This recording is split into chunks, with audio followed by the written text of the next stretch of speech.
AI 人工智慧是發展了真緊哦，對教育來講嘛是一個真大的挑戰。教育部今仔就宣布 AI 人才計劃，設計國小到大學 AI 教育課程，嘛規劃 AI 師資的培訓，除了要讓學生學到 AI 的技術，嘛望可會當培養出 AI 無法度取代的能力。AI 人工智慧已經全面影響咱的生活甲工課。20日，教育部宣布 AI 人才豐州計劃正式起稿，除了設計國小一直到大學的 AI 教育課程，同時也規劃 AI 師資的培訓。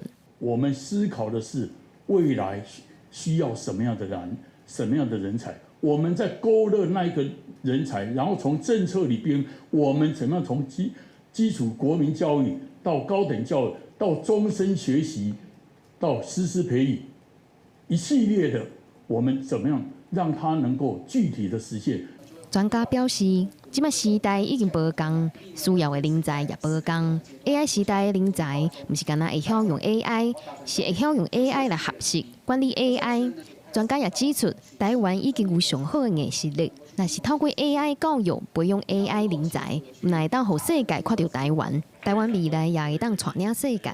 在小國家像台灣 ，AI 的戰略意義是非常的清楚的，大國可以用規模取勝，小國要用什麼取勝？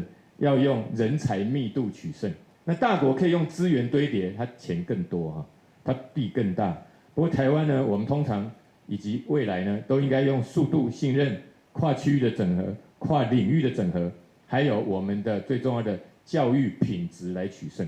聯合國教科文組織2024年已經提出 AI 素養的架構。教育部表示 ，AI 人才豐州計劃除了教學生用 AI 解決問題，也會培育學生的創造力、同理心、團隊合作等等，才會 AI 無法度取代的能力。記者郭耀基、小桂玲台北報道。